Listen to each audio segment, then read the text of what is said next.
Good evening, everyone. This is our committee of the whole meeting of August 5th, 2024, here at the Lake Bluff Park District in Lake County, Illinois.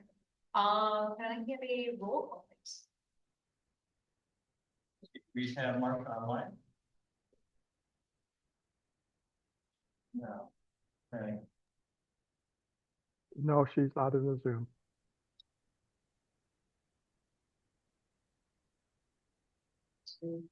I'll do it real quick if you just give me 1 moment.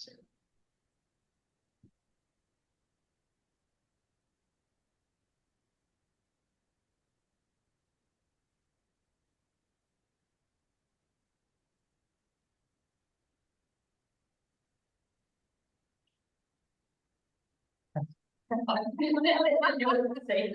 I'm standing there just playing the same. AI Marsha. Yeah. Okay, President Beeler, Here.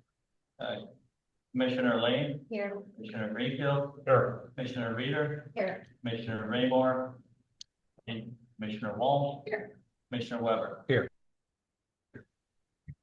I have a motion, please, for the approval of our agenda for this evening? Second. And roll call on that, please.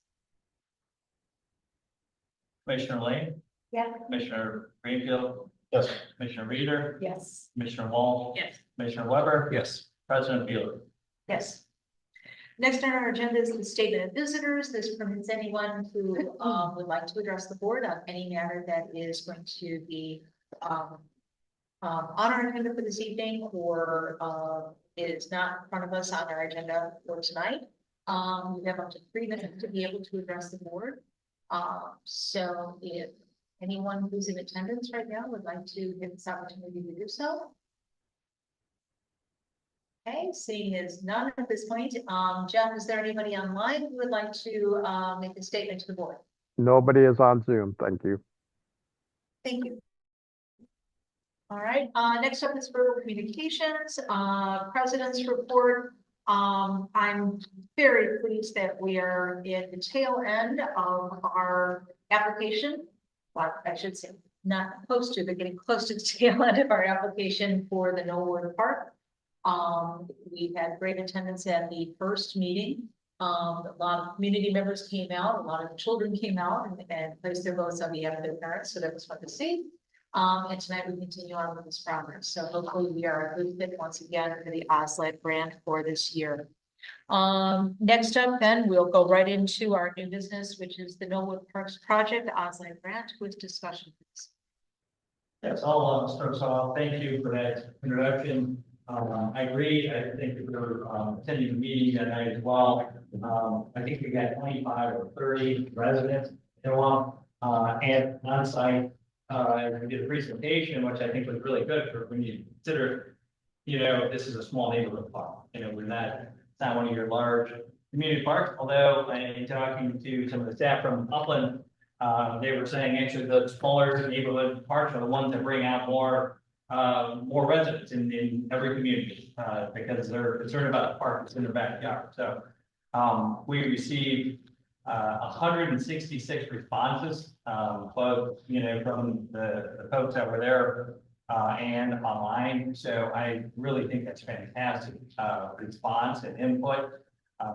I received a call last week from somebody that was at the meeting who was a resident, couldn't be here tonight because she was traveling, but just wanted to say that she was happy with the plan. She appreciated the meeting. Really glad to see something happening at Knollwood, and just take that suggestion that we actually talked about here at staff and Upland design staff and incorporate that into the plan updates along with some of the input that we did receive at the meeting that night. So very beneficial and if that is this public process and have the public involved here. So with that, I'm going to turn it over to Maria and Ellie from Upland Design to kind of walk through the updates here. All right. Thank you again for having us tonight. So we'd like to kind of give you guys an update on progress through the entire process. So we'll go really quick through the schedule, where we've been, where we're at, and where we're going to go. We'll talk a little bit about the concept plan, talk through some of that public meeting feedback that we received that John had mentioned. And then go through each of the site elements and a blow up of each of the plans. In front of you, you can see 11 by 17 of the plan itself, but we'll talk about each of those areas a little bit more in detail as we move through. But feel free to ask questions along the way. All right, next slide, please. So our overall schedule, we started in June, kind of looking at the topographic survey. We kicked off the meeting with the staff, talked through preliminary park ideas. We went out to playground vendors and received some designs. After we received some of those designs and talked through staff a little bit more, we went to the playground park committee.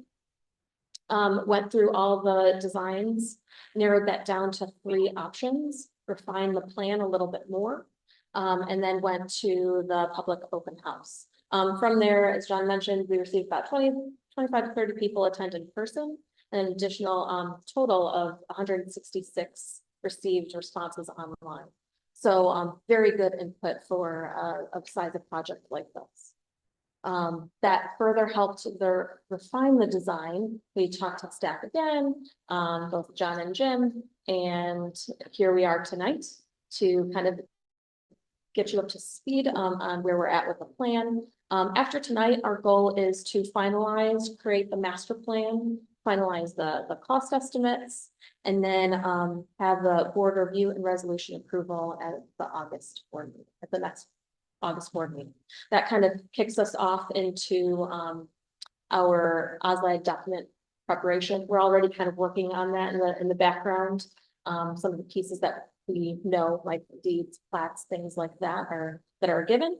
But after tonight, we'll refine everything, package it up, and then submit mid-September before the deadline.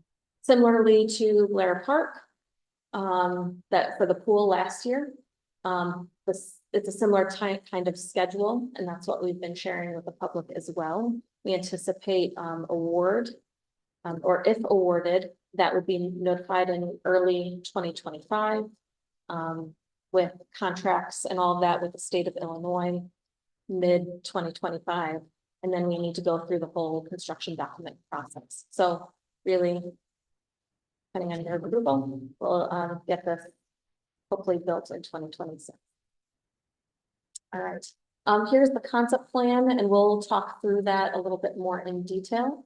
But on the next slide, really the top priorities that came out of this after our conversation was the four top things are really the playground renovation, the path renovation, and the game and shelter area. Those are the top kind of feedback that we've received, as well as native rain garden. That was overall well received as well. Knowing that there are some drainage issues on site, we try to capture some of that and convert it into more of a rain garden area. So kind of addressing stormwater and including more pollinators or inviting more pollinators. Other things that we also heard a lot of, especially in the public meeting, was parking. Parking really seemed to be more of a forefront. Normally going to public meetings, there isn't too much feedback on the infrastructure pieces, but I'm glad that as part of this process, that kind of flushed out toward the top. So we were able to address our plan and update our plan based on that. So Natalie's going to go a little bit further in detail on some of these other pieces and blow up of each of the areas. So, next slide, please. So first we have our shelter and game area. This is strategically located towards the north side of the park, if you're looking at the plans. And this is going to be between the playground area and the baseball field. What's going to do is going to allow people place to shelter, whether they're walking on the trail, watching their child play baseball or softball, give them a place to rest, or also play games. So you can see in one of the pictures, there's chess and checker tables, a bag toss court, permanent installation, as well as picnic tables under the shelter if it's quite warm out. So these are going to be kind of a drop-in use, which is basically people are going to bring their own equipment. This wouldn't be something where equipment is stationed on site. This is also going to be adjacent to an accessible path that will allow people to reach the shelter from the parking area of the center, the expanded parking area, as well as the baseball backstop where there's going to be additional bleachers. So kind of creates a central feature area instead of kind of scattered different areas throughout the park, bringing people together in the north. Next slide, please. This slide is just showing the existing asphalt path that is on site. Our plans for this is just to be a resealing, as this was, I don't remember the exact year, but recently installed. And so the path is in pretty good shape. We're just going to be proposing to reseal it and extend the life of the path. As you can see, it goes from the north side to the central parking area, and then all the way to the south, where the basketball court and the existing playground currently are. Next slide. Parking, as Maria mentioned, was a major concern for residents. Adjacent to the park, one of the concerns is that on the weekends, there's a lot of people parking along the street or possibly on people's lawns. And so seeing some additional parking was definitely a priority. Currently, there's doing some quick measurements, about 19 spaces on site. These are not lined or delineated spaces. So if people are parking, graciously, there's about 19 spots. One improvement we would like to see is adding the parking blocks at the front of the parking spaces. And this would just allow people to park in a way that maximizes the amount of space that's there. In addition, in the northeast corner of the parking lot, this is just a gravel lot. And so the expansion would just be 3 additional spaces in the parking lot, and that's based on the drainage that's coming from the east side of the park. This is a low point compared to the adjacent houses. So there's some drainage coming down the swales along the road, so we couldn't expand too far to the east. And then on the south, we're limited because there's an adjacent property owner. So we couldn't really expand that area. And then to the north, there is an ADA parking space. This would be a van accessible parking space, as well as 3 traditional parking spaces that would be added. The ADA space would be painted asphalt, and the 2 spaces towards the left side or towards the west side of the park would just be gravel to match the existing parking structure or parking lot that's there. So 26 spaces in total. So a net gain of 7 spaces compared to the original parking lot, which is about what, after getting some feedback from the community and the baseball users on the site, that's about what they're seeing on an average weekend between 2 different teams coming to the site, some of that changeover between games. We think this would allow them to prevent some of that on-street parking and the nuisance that some of the neighbors believe is contributing from the parking issues. If I can just jump in really quick. We did have at the meeting, Craig Moreland was out there, representing baseball, and he's out there with the varsity cheerleaders, often talking to the parents, asking them, not to park from houses or things like that. In fact, he called me last week to get an issue with Aaron, and he had asked them to move the vehicle. Parent refused, and he ended up pulling the child out of the program for the game. In order to get the parent to, because the parent just would not comply and move the vehicle. But that input was important. We had a lot of good points. We were talking in the meeting, and one of the things was that he sees about 7 or 8 cars in overflow that can't fit in the parking lot, that end up, in the streets, close to the houses. So that's what we were really trying to, try to accommodate, by picking up these extra spots here. Obviously, it's adding a little bit more money to the project, but we're hearing from many of the residents that were out there that night, parking is challenging, it is an issue. So we're trying to make, include that as an improvement in this project to help with those residents, especially the ones that live closer to the park that are dealing, with this traffic and overflow. I have a question. I feel like there's always math, right, involved when there's an equation. Do you know what the equation is for like how many parking spaces we need for that space of recognition? Yeah, that did come up during the public meeting as well. So, a ball field, typically, the public have, what we're kind of running into is the overlap. So, So when one team, one game is ending and, the teams from the next team have shown up, so you're doubling up on the number of cars in the area. So what Craig tries to do, and that's typically very helpful to put a half hour area. As he gets attention for time of the daylight, the days get shorter. Short that up to 15 minutes, and it gets a little bit more challenging with a half hour, to try to get the game over and people out, or, to get the new, people in, but that's definitely, so we're trying to also, tackle that through the program.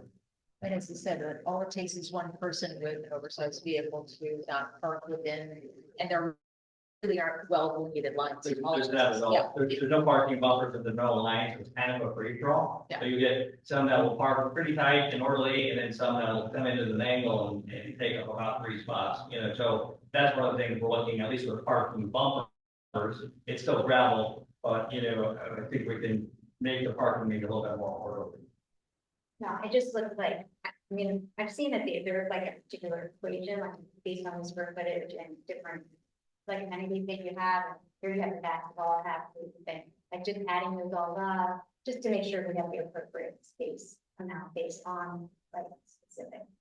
with this neighborhood park, we really just look at people that are coming to driving. So, sorry, I can't hear much about 20 spaces, what we're welcome. When we talk about playground, the basketball court, the trail system, all the other pieces within, rather than really just walk. So when we talk about for the basketball, for example, we're really not seeing people driving to the site. It's not much of a destination park, like an Artesian or a Blair, where, you're bringing your kids there because of that flag ground, the sled hill, the tennis court, whatever. It's a neighborhood park, and most of the users are from the neighborhoods around there, other than the baseball. That's what's bringing more from outside here. And I just, it's just because there, seems like there's a little bit more space that you could add parking, and I was just wondering, it looks like in the picture, it was just kind of cut. So I was just wondering. So what that where was. that's cut, there's a property line, if you're looking at the, I think, are you looking at the south side of the parking lot? This is the area. So, yeah. Yeah. So that's because of a property, Okay. that's owned there that we've talked about. There's somebody that owns that lot, they don't live in Lake Bluff, but they own it, so that's something that we might talk about in the future. And that could qualify for another outside grant to actually buy that lot, and at that time, we might be able to expand the parking or do a little bit more in that area, but for now, because that is owned by someone, we're not able to expand in that area. Yeah, we did look at the parking options. In fact, even whether that could fit to the south where, the playground, the north, where the playground is proposed to go, we put the parking in there instead, but, the width really wasn't appropriate for that. So we kind of looked at fitting in parking where we can, without, really making a lot of major extra work. Thank you. That's a good place. Is there any other questions as we go along here, commissioners? Thanks. Next slide, please. So touching on the parking, it's important that we have accessibility to all the features that we're proposing on site. So our ADA accessible space is going to be linked to our shelter area as well as the multi-use trail through an accessible concrete path. And this prevents people from having to, go back onto the roadway to get to the different features of the site.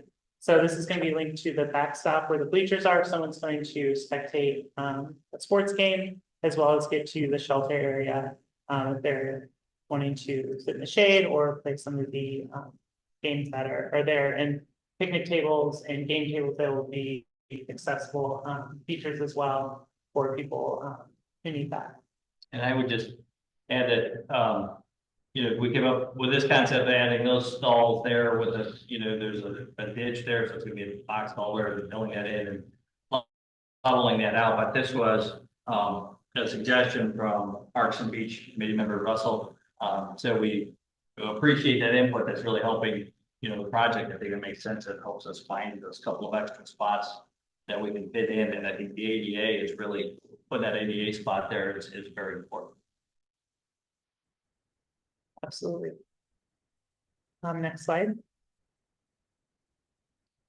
So on the far south end of the site, it's the existing half basketball court. This is also in pretty good shape based on feedback from staff.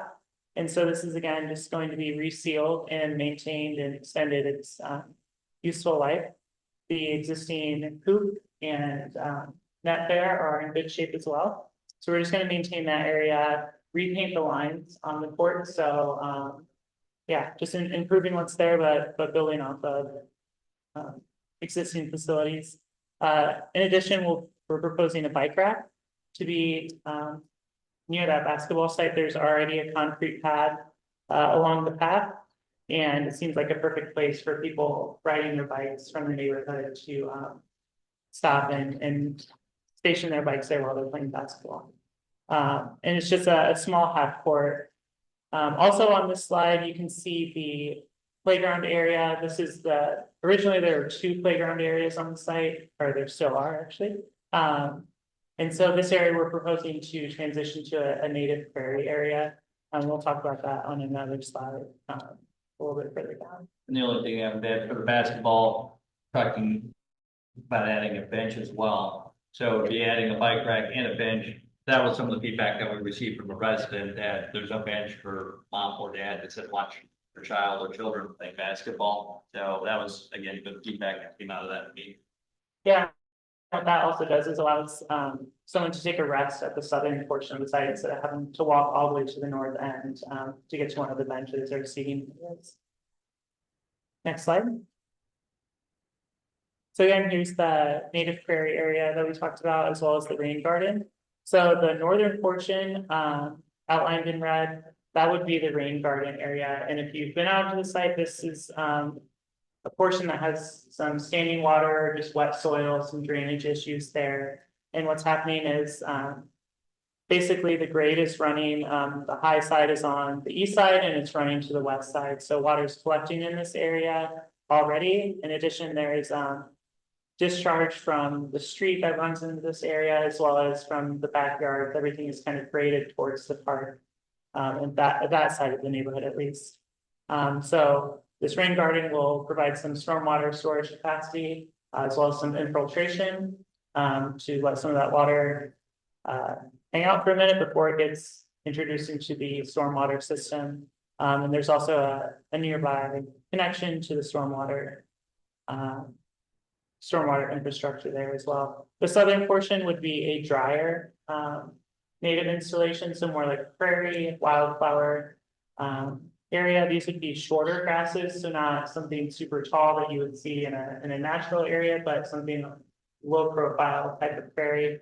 So lots of beautiful wildflowers and grasses in the summer. And this would, you know, we thought it would be best to just have one playground area. It'd be easier on maintenance, and just a little easier for caretakers, for people watching over their kids while they're playing. So transitioning this playground area at the south to something that is beneficial for the environment, as well as an aesthetic value. Something that we got feedback from the community, we thought would be a good idea. It's already kind of created flat and there's no trees there, so kind of be an ideal spot for the native prairie. That ask a question on that. Yeah. It looks like there's about 60,000 or so allocated in the budget for that. Can you break that down a little bit more? What that 60,000 consists of? Do you have a copy of the cost estimate? It's in the packet. It's in the You- packet. you like to see it? So, and then also, does it make sense to maybe, are there other grants that we could apply for them, maybe cover some of the costs of this?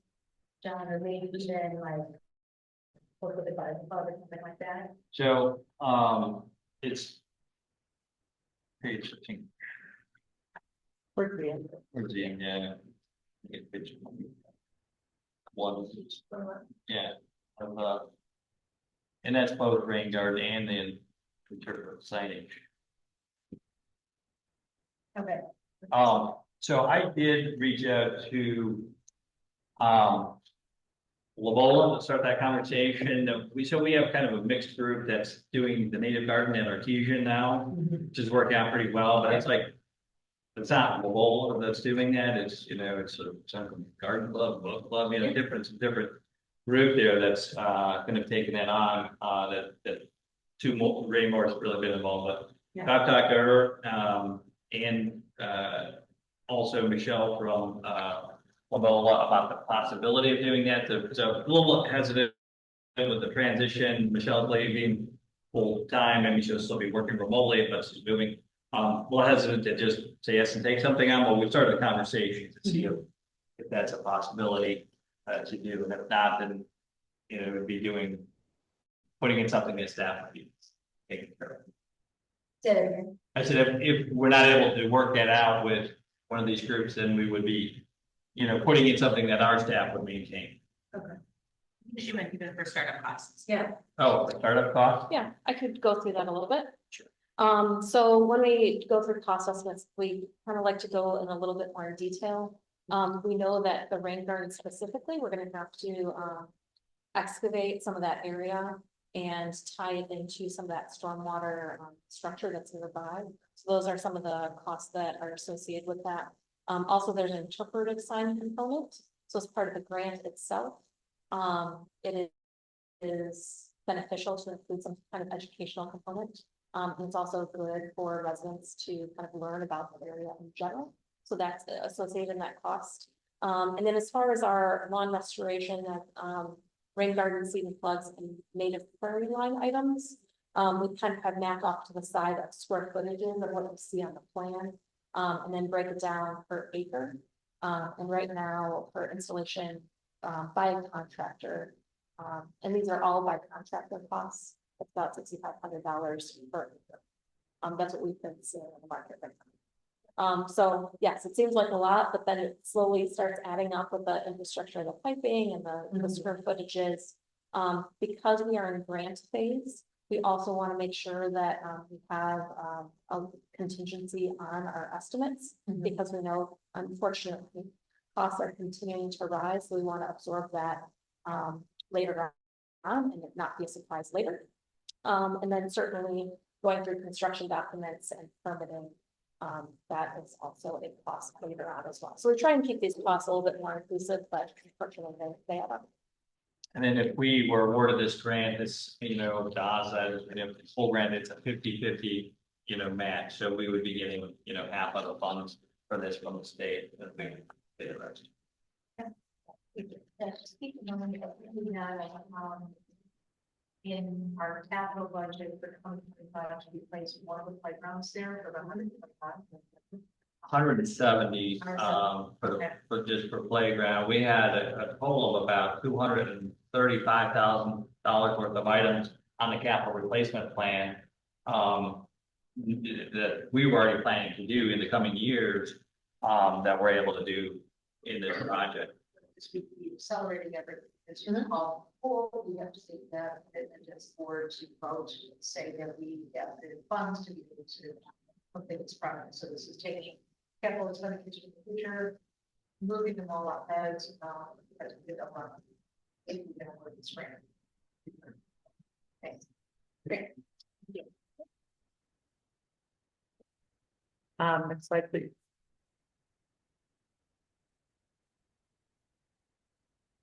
And Maria's going to talk a little bit more about the playgrounds. Yeah, so I mentioned earlier that when we went to committee level, there are 6 options on the playground.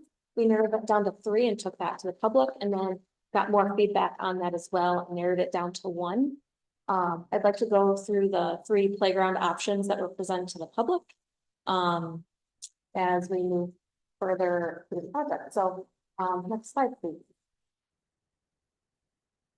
The first playground equipment option, and I guess I should preface this with, we went to 3 different manufacturers that the park district already has equipment, is familiar. The maintenance staff is familiar with their equipment, so we're not bringing a different manufacturer to this district. We've had success with all of them.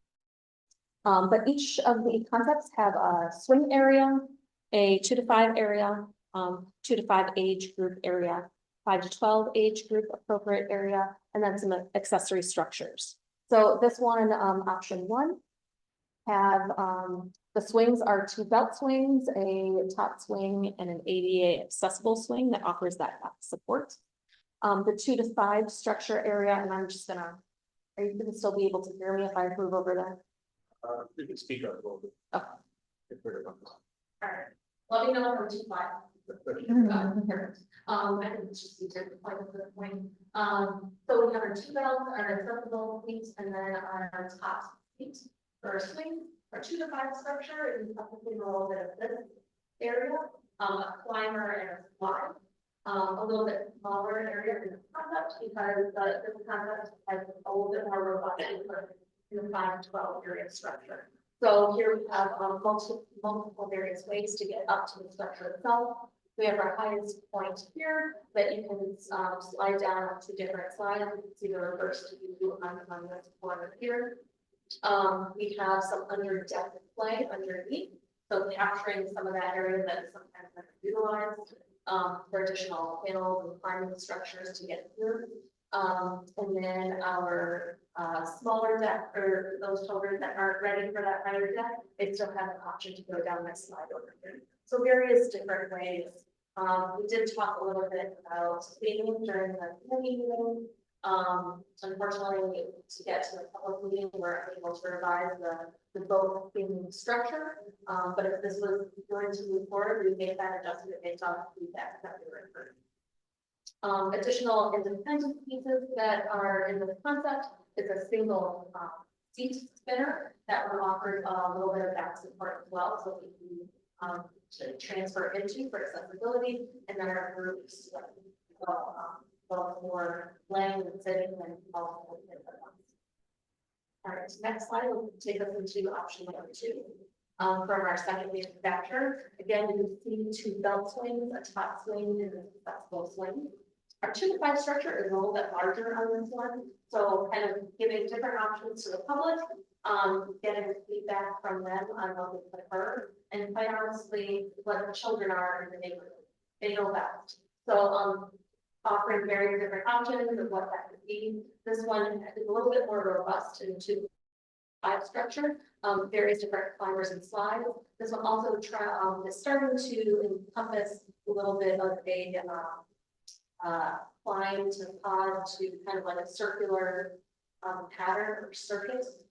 Start introducing that hot lava stuck on mulch, kind of introducing some of that imaginative play into the structure itself, because every child uses it differently.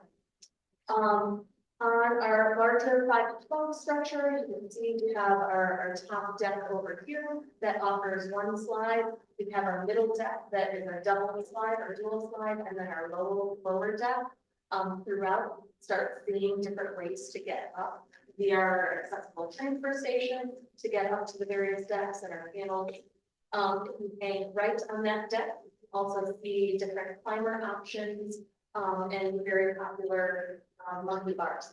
You're starting to see that as part of the main structure as well. This concept, although it is very robust in the 2 to 5 and the 5 to 12, it doesn't have any additional dependent play events like that. That's different. Next slide will show us option 3. And you can see our swings up to the top. This is the top, an ADA swing 2 belt similar to our option 1 and number 2.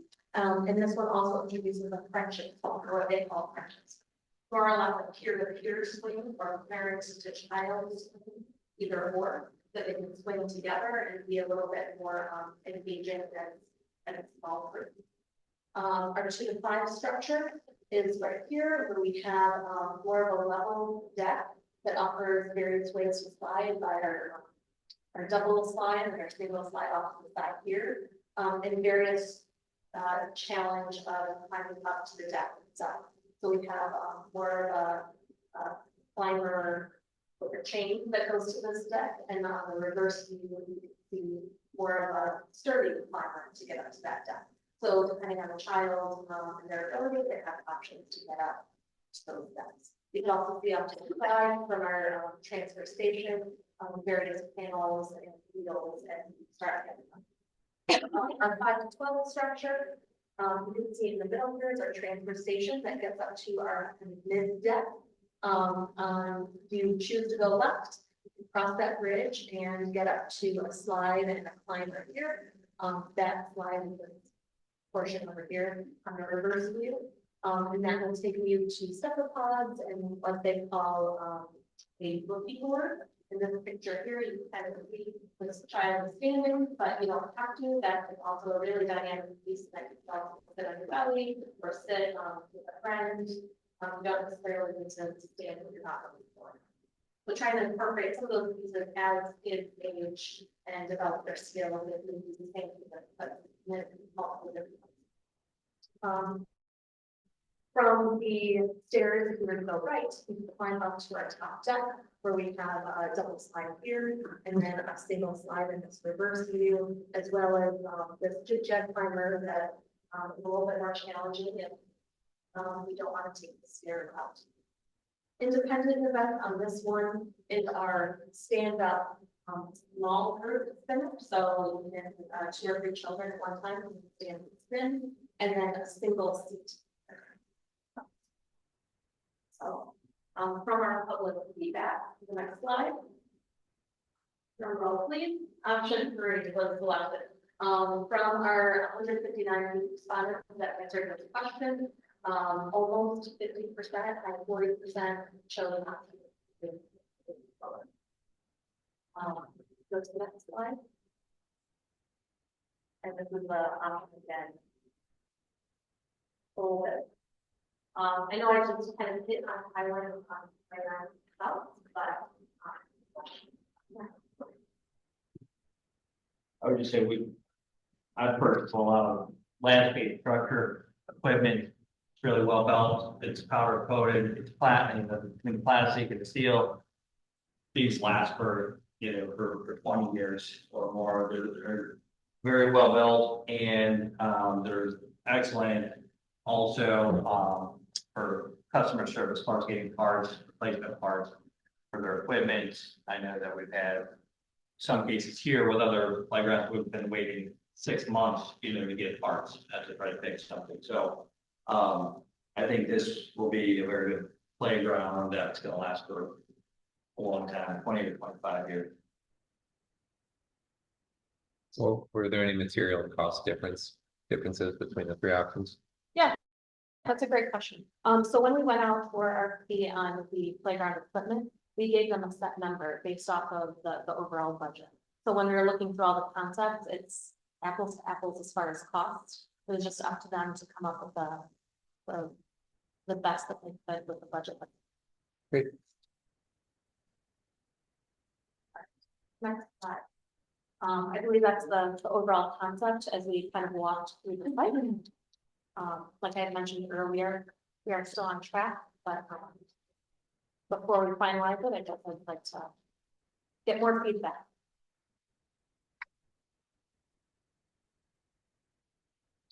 All right, so the parking by the new proposed playground, is that current parking or are we adding 5 spots up there? we'll be adding the 5 spots. Gotcha. Okay. And so that'll get us to that 20. I guess you're adding 3 more spots on the bottom, so that's 22, so it'll be 27 total. Yeah. Technically, I think 26 because one of Oh, the the spots would accessible be spot. a painted spot. Yeah, Yeah. sure. And then John, is the intention for the green service to still be baseball? Yes, we're improving the drainage for the baseball. Okay. Is that part of the scope of this project? It is. Okay. There's a lot of effort will be put into the drainage to dry that field out. It's an issue now. Okay. We get a lot of water coming from the east into this area, and the drainage. Again, committee member Russell brought this to our attention pretty early on that the water drainage is very difficult as part of a lot of wet areas and questionable drainage. So that's not really been built in to deal with that. We're keeping the ball field and the orientation that it's at, we're improving the drainage for it, and then we're adding access to it. Lastly, I just have a question about the basketball court here, because it's just literally on the opposite end of the park over here. Was there given any consideration about potentially moving that basketball court, or because it's in good shape, just leave it as is? Yeah, and all that asphalt was installed in 2017. Gotcha. Yeah. In good shape. It just didn't make sense to move that from where it's at. Yeah. I just know that's always a discussion point with this field itself is your kids get torn between one part of the playground and the other. Yeah. It's nice to consolidate this area, but if one kid wants to go play basketball and another kid wants to go to the playground, it's like, You're right. Typically in the park design, you're not going to put playgrounds at opposite ends. Right. And then because you're 2 to 5 or 6 to 12, you got to split them up, and that's hard for mom or dad. And so we're fixing that issue, that design issue.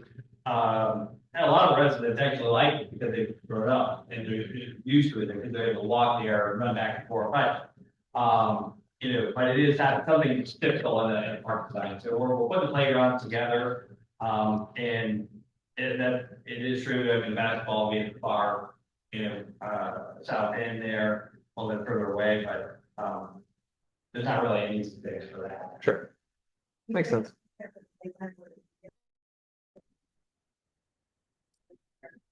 So what we were, There. you could, but what we were trying to do was put the playground and keep, so the 2 to 5 is at the far north end, we'll put the new proposed. And so now we're saying put all the equipment there, put the shelter in between, and the ball field. Then you're able to have, typically set a shelter in between, and you're kind of consolidating into a closer area. Yeah, that's where, because there's a lot of families that sit there a lot of times with younger children, older children playing baseball, and the younger one that's sitting, and so this makes it easier for mom and dad to keep an eye on the playground. And the current playground on the north end of the park is pretty small. Would this playground be a larger footprint? It would be expanding support to capture some of that. For removing. Okay. Yeah, I can't remember. It's been a couple years since I've been back there, but I remember it was pretty wooded back there. I didn't even recall there being room to kind of push it back to the north. There is, it's Very close. Very close. It is, you're right, a lot of buckle and, trees in that area that I kind of approach, but there is room for this without having to take out or tree. Great.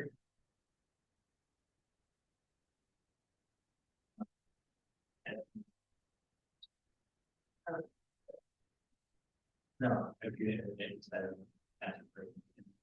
Oh, okay. Thank you. And I guess I will take this opportunity then to open this up to any of our visitors who are here tonight. If you have any comments that you'd like to add or questions that you have. Sorry to put you on the spot. We'd like to know. Well, you're if you wouldn't mind, if you would just stand with a microphone there. Oh, okay, well, you don't need more. If you would say you can talk about it. So we live in 916. We think it's great that you're gonna do something to enhance the park, it's an attraction for neighborhood. We've got some younger folks coming in the community now, which is kind of neat. Security is always an issue in any kind of park. We've got a private security firm. That's, everybody knows where that is, right on 43. It's not their job to patrol it. But parks tend to, in evening hours, I see fencing. Is this intended to encompass everything or no, or just in some certain areas? It's hard to read on this guy here. That's one. And then is there any form of, not that you want lights in the neighborhood at night, but is there any form of some security light for the evening hours when, go like, tracking down the what? More coyotes than we have. Yeah. Well, really, there. So we did receive that input at the meeting. The coyotes are, so but the lights, we don't have any lighting proposed to go in part of this project, just have to find that extra room for activity by lighting it up. To, play basketball, play the playground, if there's lighting in the area, keep it lit. So we don't have that as a proposed improvement. And, I don't think we have any fencing. I thought I saw some fencing in certain places, but The only fencing that we're proposing is right by, the drive in between the apartments. Okay, so then we already have foot rail fence lock there. okay, so I couldn't tell what that was or whatever. Parking is the biggest issue for anybody that's been over there. It's not 26 covered or 50. And people, some speed bumps have been added, but they're probably not in the greatest place, and there probably should be some more to deter cross traffic. Especially if you're gonna have a lot of kids. And Craig, Craig, they've got a lot of folks coming and going through there. The cross traffic is been a problem. So I know you can't do anything about it. We did hear other than extra signage, I know where they move or something for that kind of stuff. And people tend to ignore that there's kids. They're flying through their 4 miles an hour. And it's a valid point. You bring up a good suggestion. We did receive some feedback about the speed bumps and that they should be painted a different color because the people won't see them until they hit them and going too fast. So we'll reach out to the township, talk about that and talk about whether, another one anywhere is appropriate to help, with traffic and then we're talking with Mr. Moreland. He's pretty active in trying to remind parents to be respectful of the neighbors and the houses, in the area. It's sometimes challenging with some of the parents. So I know, especially your comment earlier as the season kind of wanes, and the things get compressed. You 50, 60 cars in that area. I don't know what else you could do other than you said the basketball court. We really need it for that in the parking, the asphalt parade, and we can okay. With lighting, were you saying like, for security, like motion lighting, and that we were thinking? I don't know, it's a remote area, right? You've been back there. And if you mentioned something, you mentioned the railroad traction on. We don't notice people really back there, but when you enhance and do something nice, you may be attracting who knows what. And something for security is pointing away from the homes, perhaps, and not part of the business part. At least, So there are. anything that can deter. Yeah. Right, you're not gonna prevent all. Right. Deter might be worth a layer to do a software. Back there, not gonna be. So you will see. So.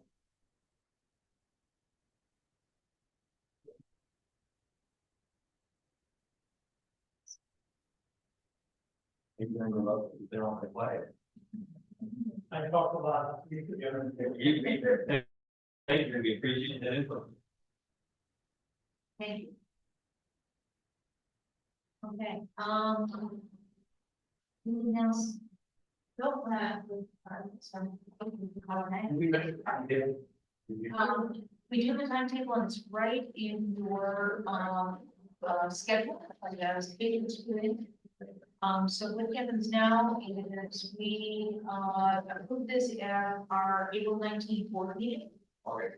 or excuse me, August, sorry, that's my readers. August 19th board meeting, and then it's a really short window. The grant opens to apply, it closes September. Once it's submitted and the folks at Upland go through the process of filling out the complete applications reviewed by our staff multiple times before it goes in. They kind of like test run it even before the submission date to make sure that everything is there. And there are certain components that need to be checked off. Once it's submitted in September, then we would enter some time in, I'm going to say, very late winter, early spring in 2025, if we were successful. And If so. So, yeah, usually we would, typically hear, hopefully by February, by the end of February, for award of the grant, we have an executed grant by May, and then, we would not start construction, during spring season. So that would be something that, then we need to finish up, construction drawing, go out to bid, and probably either you're talking, very late 25 or maybe that we would actually do the project as well. And so we just were awarded an OSLA grant to do full repairs, which is terrific. But it was something that was kind of like out of the envelope normally for applying for that kind of grant. So we were very pleased that we received that. This is a better fit for what OSLA has been intended to do. Plus we get the support of the community letters from other state legislators, plus we have a representative who works with us, or NAB, who works with the status to make sure that we face on in front of the right people to kind of help give more attention to our project. So we're really hoping that this is going to be the right fit at the right time. This is that really, as we said, we got funds set aside to look at it, but this would really be like a huge boost to what we. Great. Thank you.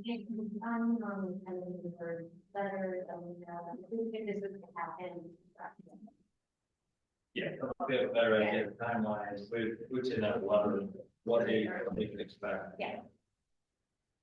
So there will be a growing period from September, but we will hear.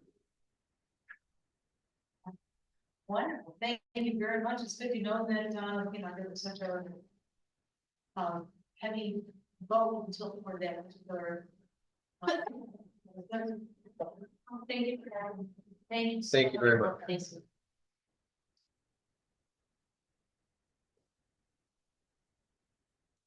So you're welcome to stay, the rest of the meeting, but you don't have to. With that, that's the normal discussion, we're gonna move on to another item that we did. Thank you. So going into then our full project with OSLA grant, and I think everyone got noticed, but again, the good news is that John's work went through, the village gave a pass, we do not get to submit for an RIO application, it's really good, and we can start working ahead with what's going on. So I will, take it from there, and those are in your, it's kind of a, I guess, presentation that we made with the village, working with WT Engineering, so that starts sitting at page 26. And basically kind of the hang up, that with the RIO, that was causing a little bit of heartburn was, if you're changing anything, if you're changing the aesthetics, then that's something that really triggers the RIO. And that was the concern was the shade structure. So if we review that on site with WT staff and our own staff here, including Jim and Ben and myself, and felt that we could match the style of the shade structures that were installed after the referendum in 2015. Those are remaining on the deck. We're replacing some of the older structures, cabanas, which are not in good shape. They need to be replaced. We're replacing with shade structures, so it won't be the same as those structures, but it'll be the same, similar shading that we already have structures that we have on the deck. So we're matching, you know, with some of the existing structures that will be staying. And so that was an important point for the village, and they were comfortable with that. And again, they really waived the RIO, and that really helps us time-wise to just focus on moving forward with the program or the project. And the main thing, you know, the permits then that we need to apply for, of course, are through the Illinois Department of Public Health, as well as the village building permits. So we'll be doing both of those. And so we have a call later this week with WT. And then we're going over what they call 90% drawings. So this is after we have this meeting on Thursday, and they will be applying for those permits. Those and they felt we had a call actually earlier today with them. They still felt that we're on track to get the permits to go out to bid in September and get this project started this fall. And they're, you know, comfortable the timeline will be open before our Memorial Day of 2025 project. You know, so they're coming out to do some additional testing. They'll be out later this week to do some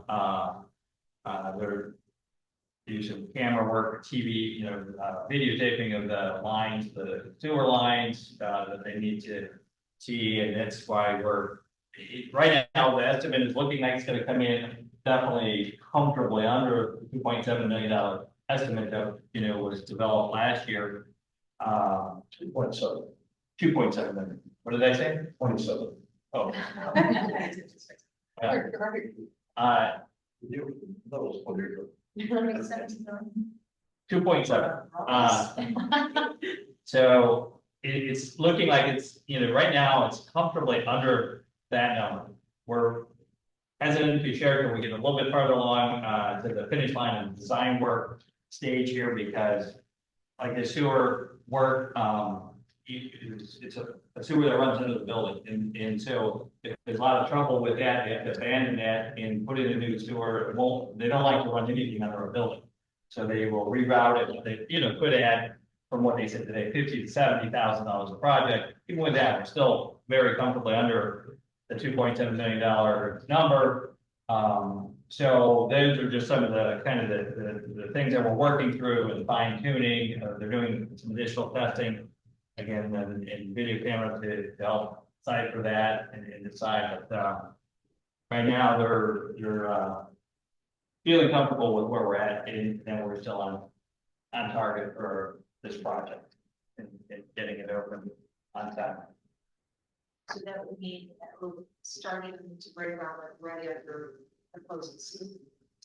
Well, we wouldn't be ready to go that soon because the timing is to be going out to bid, you know, receiving bids, and it would be in the fall, but not right after we close. I mean, there'd be some work going on in the background, but yeah, the construction would start a little later.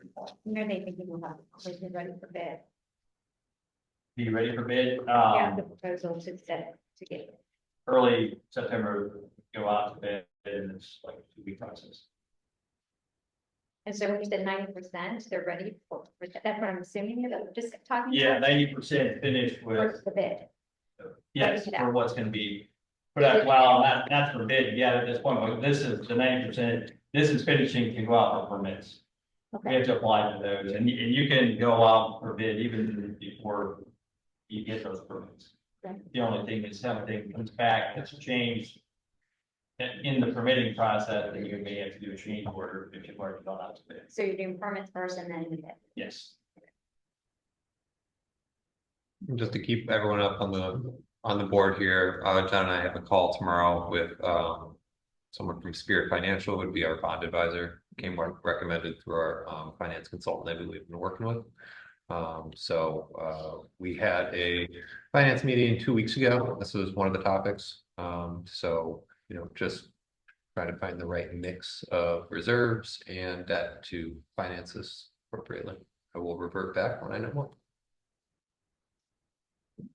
And just to you can remind me from the consulting fee, didn't we save like close to half of the original? Yes, it was considerably less. So you know, that coupled with, you know, the $600,000 grant from the state, you know, is really. And then the change of removing the filter room versus. Yeah, that's quite a bit of money Yeah, so I would itself, think. potentially up to 75,000. By not doing this filter room addition, by putting a tank underground, you know, suggestion from value engineering suggestion from the engineer. That really, I think is beneficial, obviously for our budget, for the project.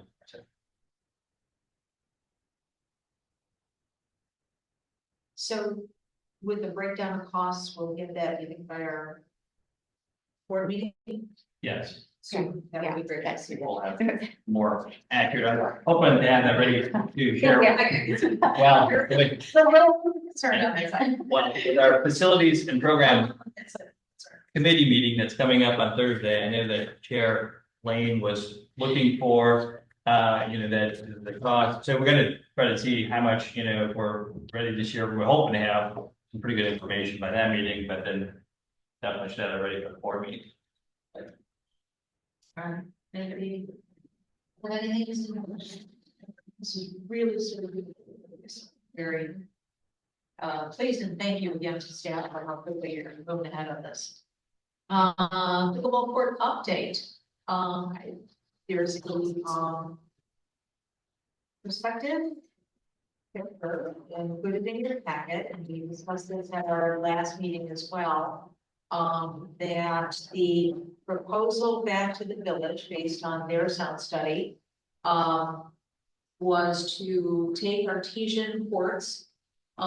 Keep 4 of the tennis courts that are there, but expand the court itself.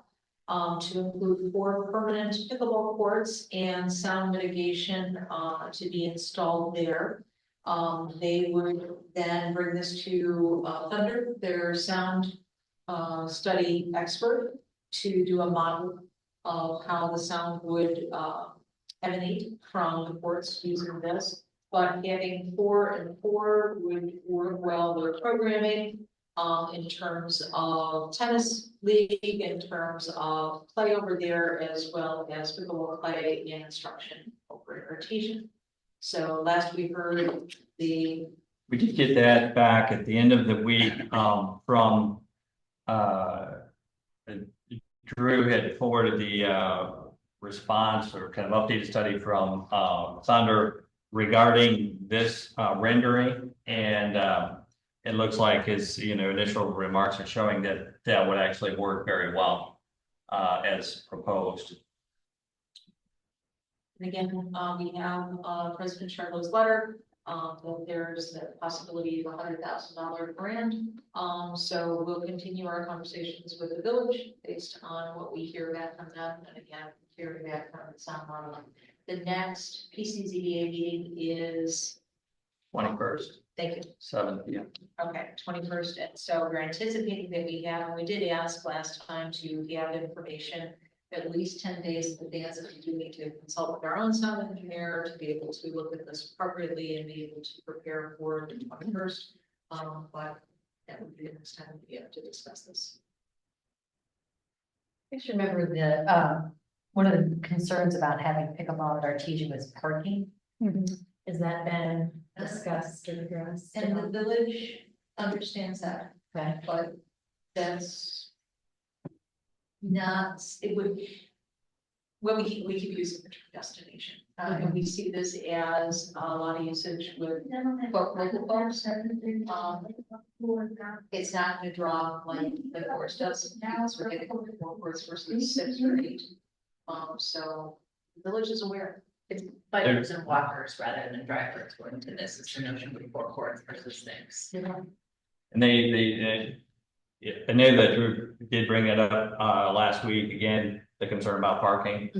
So we are looking at, you know, what we can do other than promoting walking and biking, maybe more bike racks by the courts, and signage, you know, to try to promote that.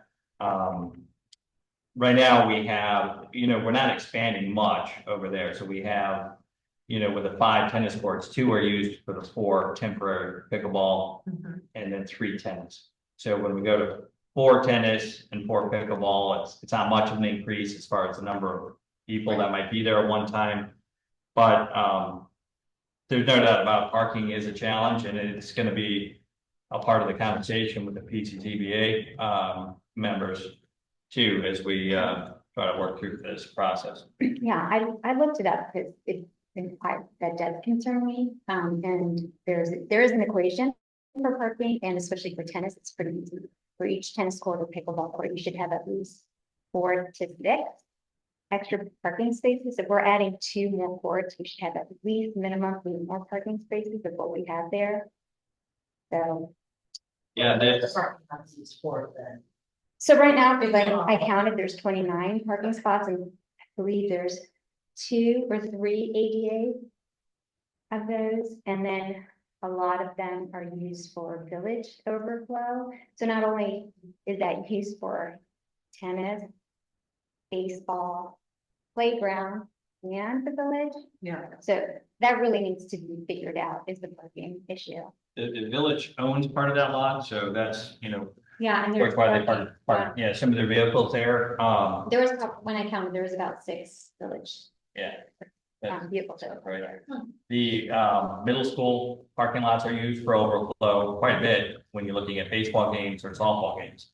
But I know that the village received a letter from several residents on Prospect that signed, a letter that they're concerned about traffic, so they're concerned about the feeding on Prospect. I don't think we're going to attribute all that to pickleball players. Okay. But there's also some parking issues where they park on the side of, on Prospect, and some park up on the sidewalk. So that's an enforcement issue for the village. They've installed, the little radar that displays your speed on Prospect there. So they're checking into the speed. And then I think the other thing with the residents in that area, that I don't think they want to see that parking lot expanded. Necessarily. So, we have to try to look at other areas. I had a question. This appears to show that there's going to be acoustic material completely around pickleball. No, that, the acoustical material will only be on the fence that's installed that would divide pickleball and tennis. So there would be a new fence, and that fence is 9 foot 4 inches tall. So we would match that. That's the height of the fence all the way around the outside. So we'd add a new fence between pickleball and tennis. That's 9 foot 4 inches. Would hang the acoustical material only on that fence. That's roughly a cost of about $18,000 for that material itself. X this line out then. Yeah, it does say. It says on all of them, As an alternative, right? Is that Yeah. right? Yeah, we'll clear that. So it's- Here and here, there's these 2 Here, lines as out well. here that says. Oh, yeah. chain link fence coverage to cover it. Yeah. Chain link fence Yeah, yeah. coverage to cover it. There's not gonna be fences in between the pickleball courts. Or is that? There, Each of the courts. we did propose one going east and west that would divide 2 and 2 courts. We had staff suggesting that we should also do them north and south. I played myself on courts yesterday that have that, that have them both, there's 4 courts exactly set up as this. So we thought about adding that as an alternate. Our main thing with this is that we didn't want to ask for more than we have. What we're asking for is, what we had here at Blair as a setup for pickleball. If we can do that at Artesian, we're not asking for more than what we have, something nicer. We're asking basically to try to replicate what was here with the nice courts and, at least something to divide, 2 and 2 with the courts and. How does that work for drills if they're all separate? Right. Yeah, That's a 4-foot fence. It's a very short fence, it's a chain link fence.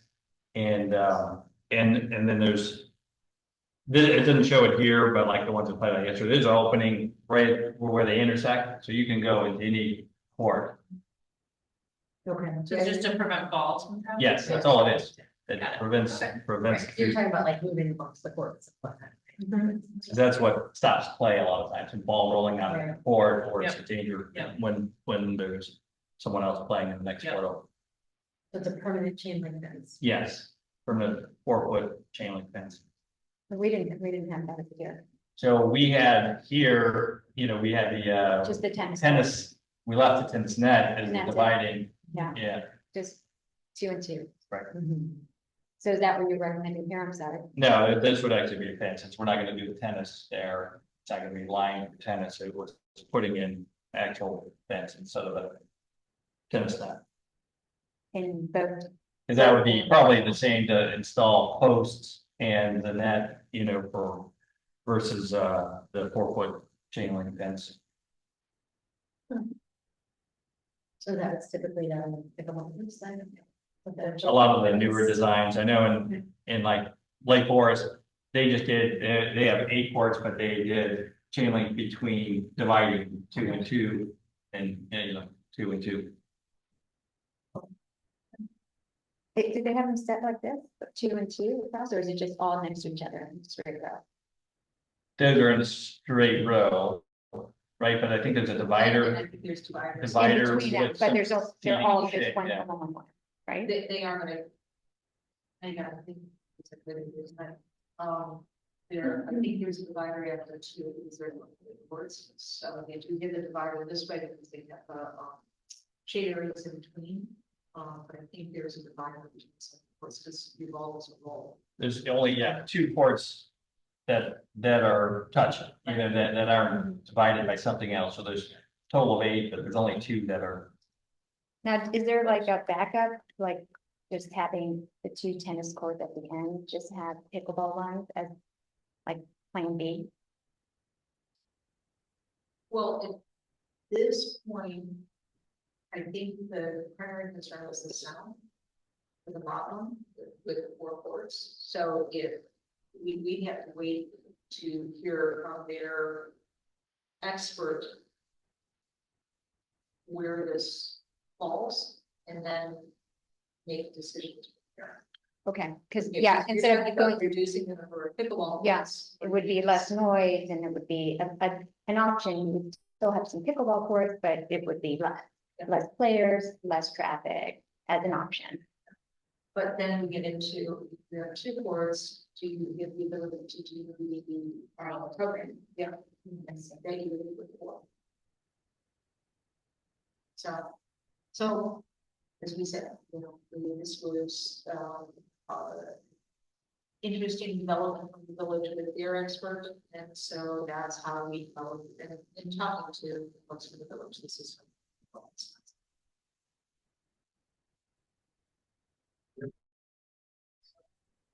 There is, as you said, we need to do a B, a plan C, a plan D to get that for this.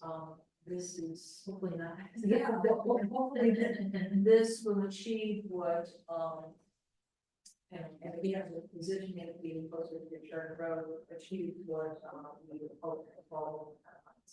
Some.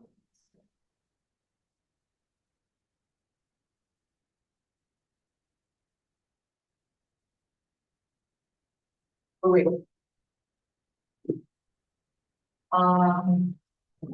the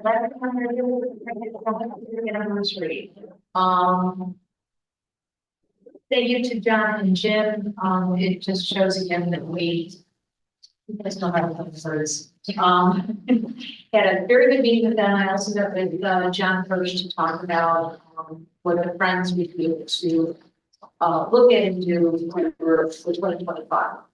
On a conceptual basis, and this is very good, very open, but these are kind of key highlights that we talked about.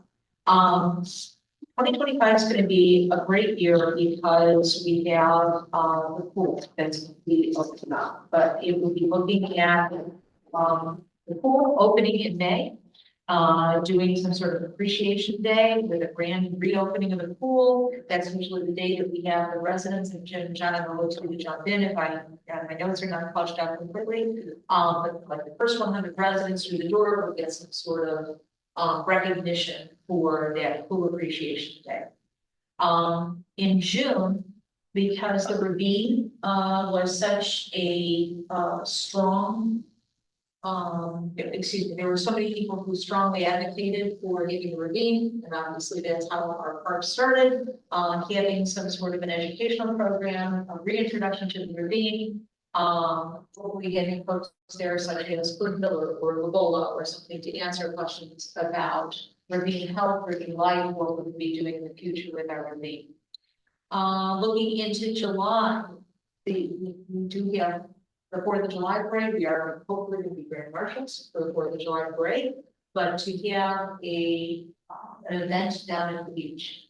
We, in past years, had bands down at the beach. If that's going to happen again next year, or possibly bring a band down to the beach, but do something possibly along the lines of those old-time games that they had on the beach. Cutest baby, couples egg toss, best mustache, those types of things. So having events down at the beach for the day. And then we would we're in some of the work this past even feature in September fireworks. So that would really kind of culminate everything for our 100-year celebration. There are a lot of things that Jim and John brought to this as well as to, you know, how we can incorporate our logo in different ways. Can we talk about a pin out to everybody? What kind of beer can we have? Hats. So those were kind of, and we also talked about how to incorporate a cast board or a cast board, so to speak, of 100 things to do in like Bluff. How do we put that all together and how do we get kids participate in those kinds of things? So those were the big concept things. So kind of keeping it between May and September for celebrating our 100th year. We did talk as well about getting the history museum develop that timeline and coordinate kind of research. So if there's other things that can come in from there, so that would really be something we have to engage with how to be able to do. Looking at it total, probably around $45,000 or so. All of those events that would be marketing, because that's really going to get a big push. Make sure we get social media out there so that people know. And this was possible.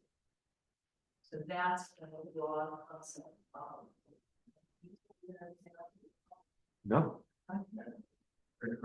Okay. In talking to John Kirsch about this and just to look at with friends. One of okay, to the conservation. When the lead member Rick Russell took on this project to look at one to really take a look at what we've done so far, what our prior plans were, what to do well. One of the things he brought up was the work that's been done up in Simon, where there was a $73 million grant that we received and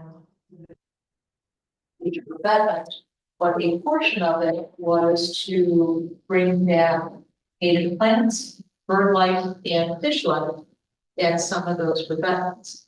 And it was pretty soon, but it's really cool to see.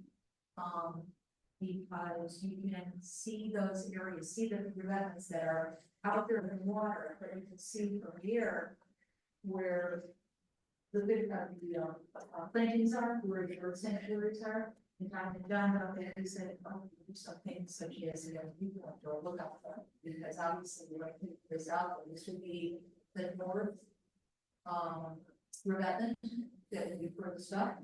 If we could do the south revetment, that would be great. We would want to here, but I'm really trying to get done with that. And so I know that that's what they're looking for their North Star, something that they would want to raise funds for. And he said, this sounds like, well, this sounds like something you can do. So that was, yeah, we're getting this discussion, making this concept, but it was really very exciting that there could possibly be funding. And further development, but this could be something, again, that could be central focus for next year as well. So, for further to try to find, you know, who's gonna be the speaker, who's gonna be, what the games are we gonna do, what, you know, kind of, music. Musical events we're gonna have and so forth, fun, that's the fun.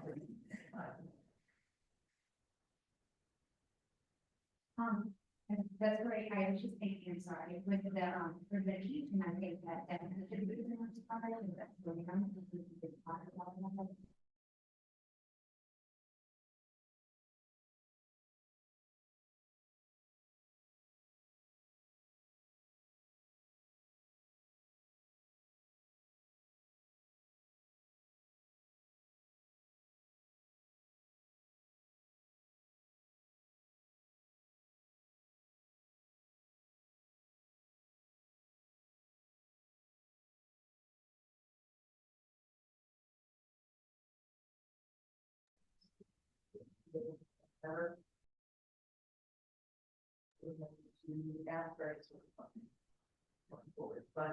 They were to come in and meet with us, to with staff, and working on updating the plan and incorporating some of the things from the study, the erosion study. Yeah.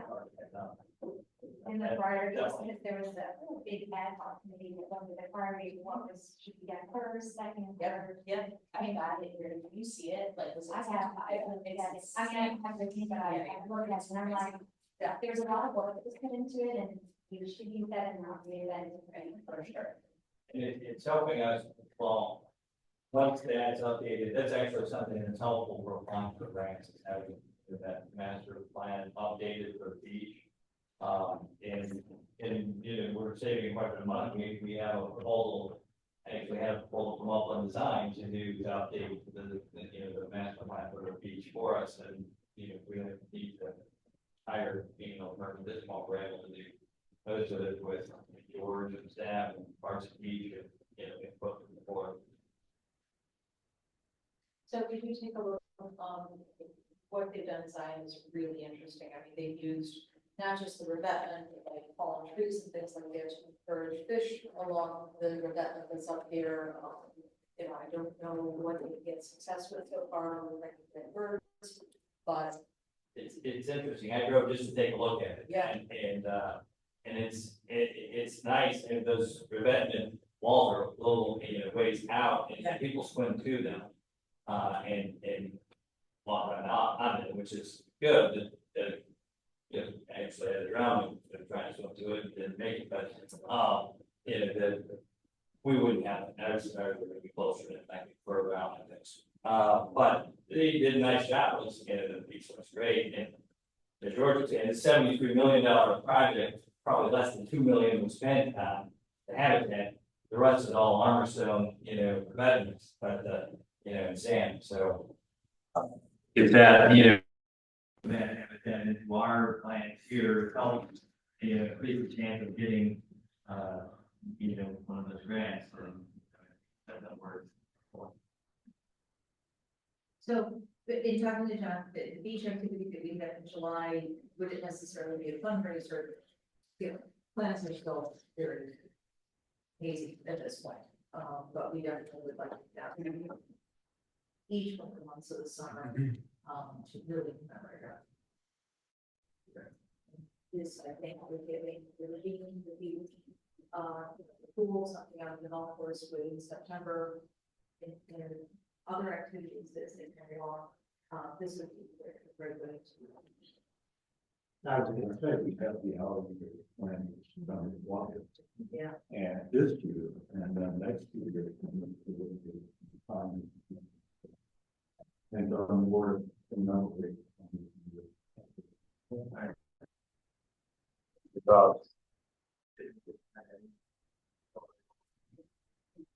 yeah.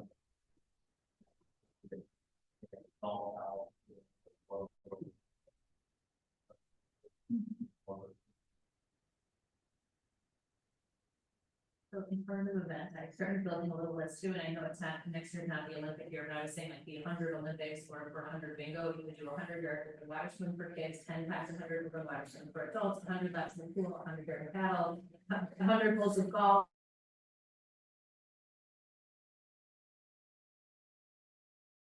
Or 100 hoops made in basketball, you know, we sell it that way, you know, 100 times around the base, or whatever it is.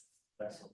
It's really good. Exactly what we need this sort of. And Jim, yeah, and Jim talked about a passport kind of idea where, you know, we're getting those kinds of gas and kids being able to get that stamped right, so. And once they fill a page, then they get something in return, you know, that's a commemorative coin or a pin or whatever it may be for the kids. Right. Two other things too, and again, these would kind of flow in there as well, color run, that is always gonna be there, they would have a Halloween theme as well. And John talked about a concept that was, we had another park district, was in Children, or someplace else about the, using the parking lot. Marking it on squares, and a family has a square, and they paint or they chalk.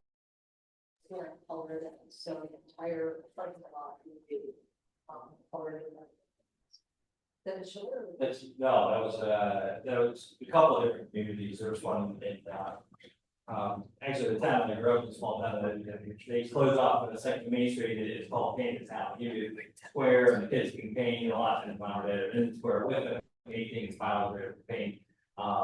They really had a lot of fun. There was also a community in Wisconsin that did a lot of Shaw as well, and so you can, again, tie it into, you know, the theme of the park district 100 year, you know, was sort of important things the park district, you know, mean to the family or whatever, so put some meaning behind it as well.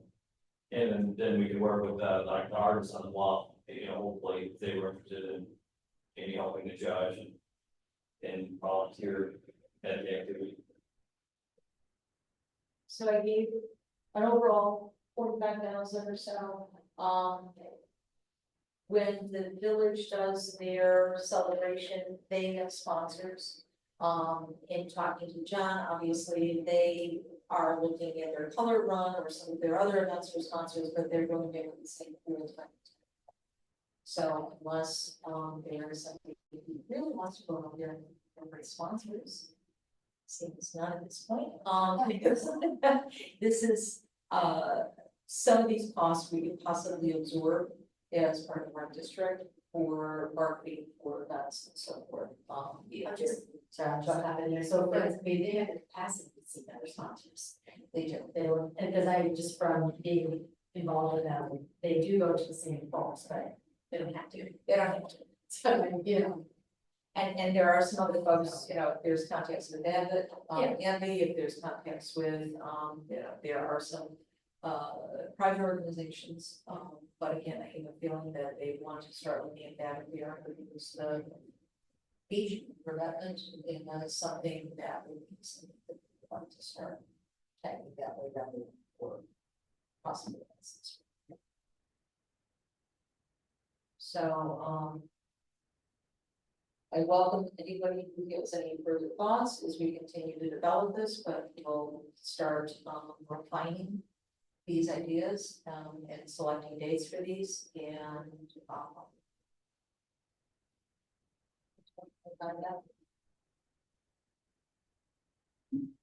sounds good. Yeah, all right. So yes, taking in September 20th is September 20th is still cool. Okay. I already registered, so scrambled. Yeah. And dinner afterwards. So people can come for dinner and not like that. And again, just so everyone knows, push cards have been assembled and they're fantastic. There'll be prizes.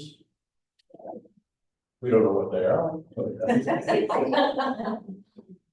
there'll be prizes. It should be a lot of fun. And we expect to have a good crowd. In the past, these outings have done really well. And, you know, we're looking at getting maybe 100 golfers out there. that's right. That's a Friday.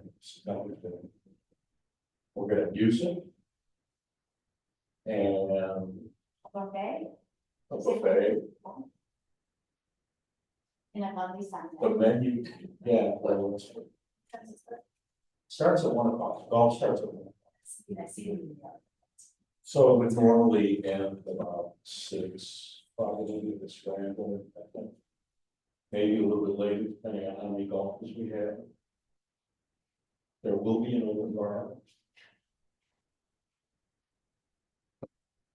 Either for those who want to celebrate how well they do, or want to commiserate how well they do. It'll be there for everyone. It should be a lot of fun. We do not expect to make a lot of money. We're charging $100 a person. And with the meal and golf, that doesn't leave us a lot of money. We have a band that we might pay for, golf business might pay for the band. We're looking into the possibility of getting a tent, but that depends really on getting corporate sponsorships. Because the tent is about $3,000 with everything included. And that's a lot of money when you're only making, gross of $25 a golf. So we may or may not have time. We've got 3 corporate sponsors, Terry Wells, muscle her husband and $100 from his painting business. And we have 2 other corporate sponsors. We'll see how we do with that. It's not so easy. I mean, I remember from 2019 and Emily, you were involved.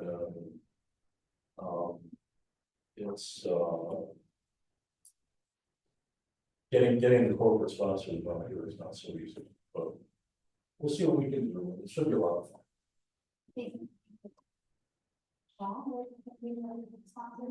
John Hall has taken it upon himself to get sponsored. And I was very happy about it. I would check out. Will they have will they sponsor a hole? Will they sponsor the event? Sponsor. That's what and then so then they have they've got signage on the hole. Yeah. Yeah, and sponsor carts too, like when people can drive around. I don't know if it's gonna talk, cows will do it, but cows they don't actually pay you any money. So they put up a car that you get a 1-year lease on. I meant on the carts, like you can do Oh. golf carts, so each golf cart has a sign. I don't know, we did that back in 2019, but I think it depends how many. People love to do it, yeah. And potentially, the drinks cards that don't have that, well, maybe we can get. I mean, this is something John's looking at, John's fault. But, go to the Lake Bluff Brewery or something and get them to sponsor the cards. So, when they drive up and ask you want to hear it. And we're going to be selling spring in the fall. I mean, It wasn't our goal. Yeah, Our goal was, break even, and if we can make a few dollars for the golf fund with the friends, just incidentals come up. Yeah. We didn't look at this as big fun. Yeah. It's for that good time. Yeah.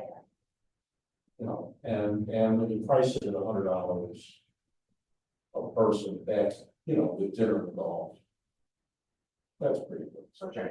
I just meant you can add all kinds of little extra games, like before dinner, do the little stuff around, whether there's a tent or not, do little, holes that people pay a, 3 for $25, a chance to, chip into a little bucket or, We the Godzilla or. We haven't done that. No, we're not gonna bring up all silver. Yeah. They get really nasty.